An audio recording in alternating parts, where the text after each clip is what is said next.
Thank you, Mr. Chair, and good morning to everyone.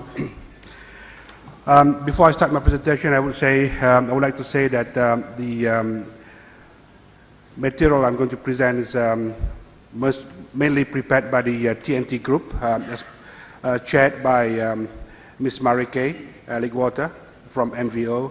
So, question that you're going to pose probably can be answered by them as well. I'll be updating the delegates, members now on the supply chain models and the current reviews that's happening now. The principal objective of RSPO is to promote the growth and use of sustainable palm oil through cooperation within the supply chain and open dialogue between stakeholders. This is the main objective of RSPO. And members of RSPO participants, the activities came from many backgrounds, growers, industries, NGOs, and so on. We have principles and criteria for growers to comply with, and for the certification body to come and audit them. PNC was developed in 2007 and designed to be used by the palm producer or growers to implement sustainable production practices. And the CB will come and use these documents to certify, to verify the growers whether they comply with the requirement or not. And the supply chain standard, or what we call SCCS, developed into 2009, described requirements related to control of RSPO, certified palm products along the supply chain.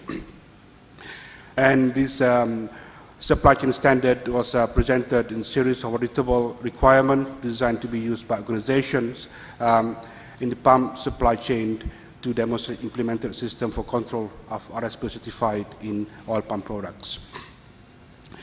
This is the process flow of how the palm products being traded and being changed from one entity to another.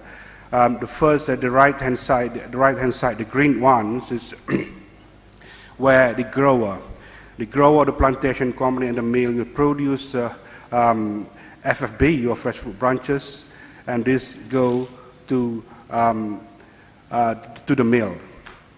And the mill will then produce CPO and PK. These are the two products being certified, the CPO and PK, and this product will then be passed further to refineries and then to manufacturers and so on. Yeah? So the green one, the grower will need to use or to comply with principal criteria 207, whereas the supply chains companies will need to comply with supply chain certificate system 2009. Those are the two most important documents in the production and trade of palm oil products. It's a lot of words there, but I think most of you know how the system works. The portion I'm going to talk about is about this on this the pink color portion, RSPO supply chain model. Yeah? The SCCS 2009, the standard were developed to meet certain requirements or provide clarity on specific issues understood at that time. Yeah? As new knowledge emerged, certain documents or rules of the game need to be changed or updated.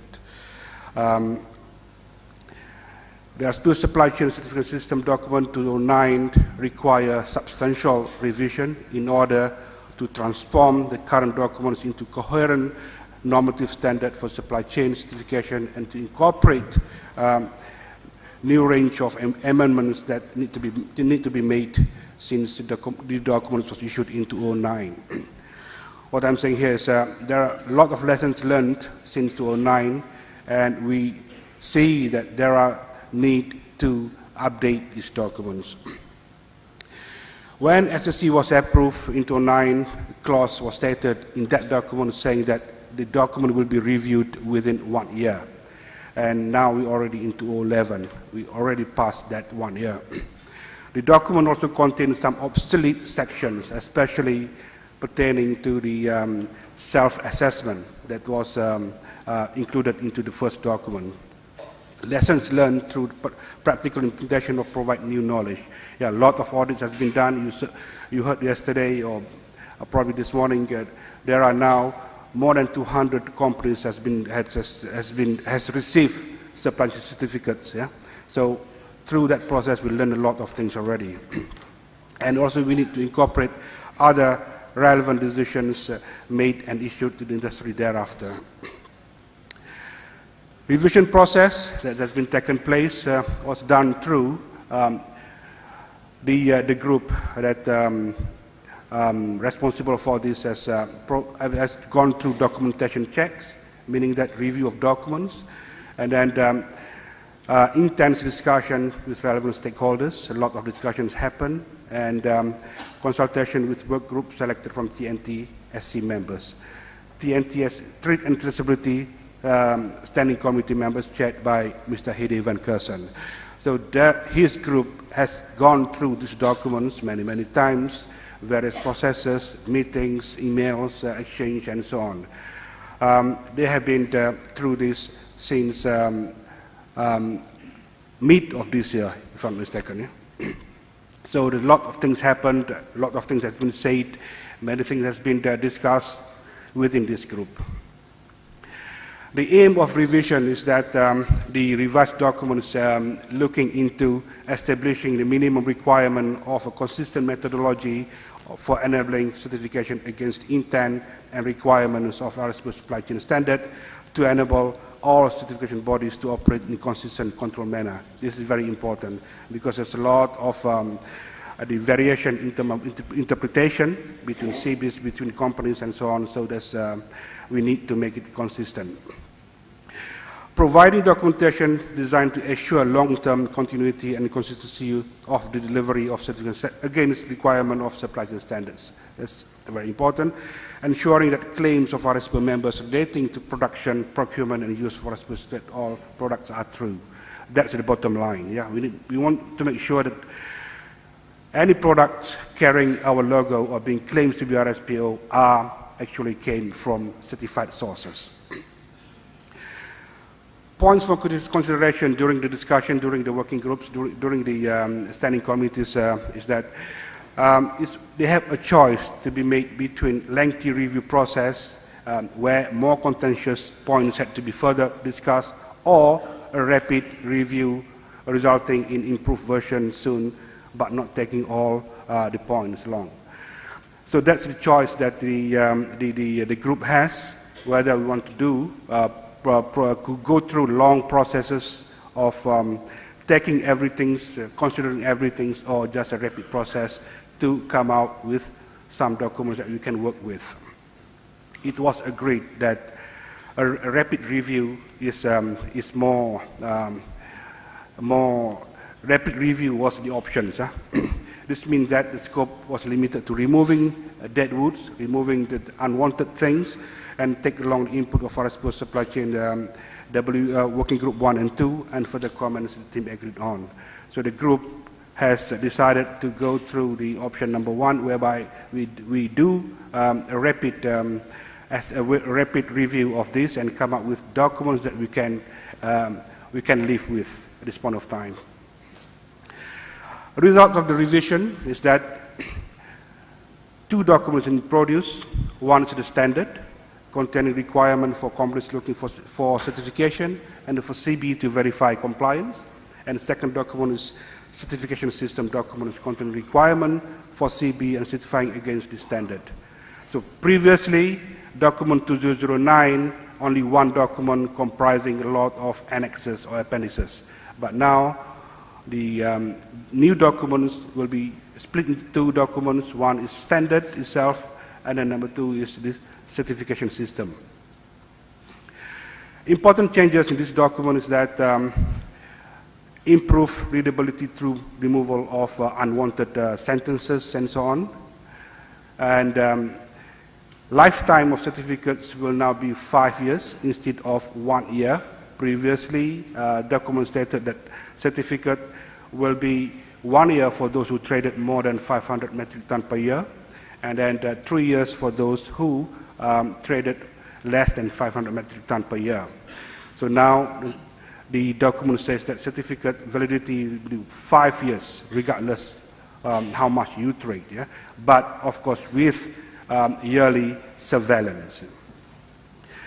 And the rules for supply chain for the meals have been greatly cleared up through additions of separate modules for that purpose. The original document doesn't say anything about meals. RSPO issued an announcement letter pertaining to the meal certification, but now this new document will contain or will incorporate that requirement into these documents. And of course, these new documents will have explanation, clarification on rules for multi-site certification. Those who are familiar with certification know that this is important, especially in oil palm industry, where companies own many other sub-industries within their own group. So multi-site is very, very important, and requirement in this new documents now make it clearer. And moving forward, this document will be submitted to the EB for approval. This is important news, important message, that this document has not been approved by EB yet. What I just said just now is just recommendation from the group. This it will be submitted to EB for approval, and it will enter into force only after EB approval. And RSPO, the moment after EB has approved it, RSPO will publish this approved document on its website. Then RSPO will communicate to CBs and members of how to apply these documents, and of course RSPO will then run CB training program to ensure consistent reading and interpretation of these documents. So for the CBs who are here, don't worry, you will be told how to use these documents. It's important because we need to ensure that everything is applied consistently throughout. Other points for considerations that was not taken in this revision is that RSPO membership requirement for operators who want assist certification was not clearly spelled out yet. Option for doing mass balance across different facilities. That's something critical issues that need to be thought more thoroughly. And discussion on what are major and minor requirements. The current document saying that any facilities audited by CB receive any non-compliances cannot be certified. So this new document may need to look into what are the major, what are the minor requirements. Ladies and gentlemen, that's my presentation, and I'm happy to receive any question. Thank you.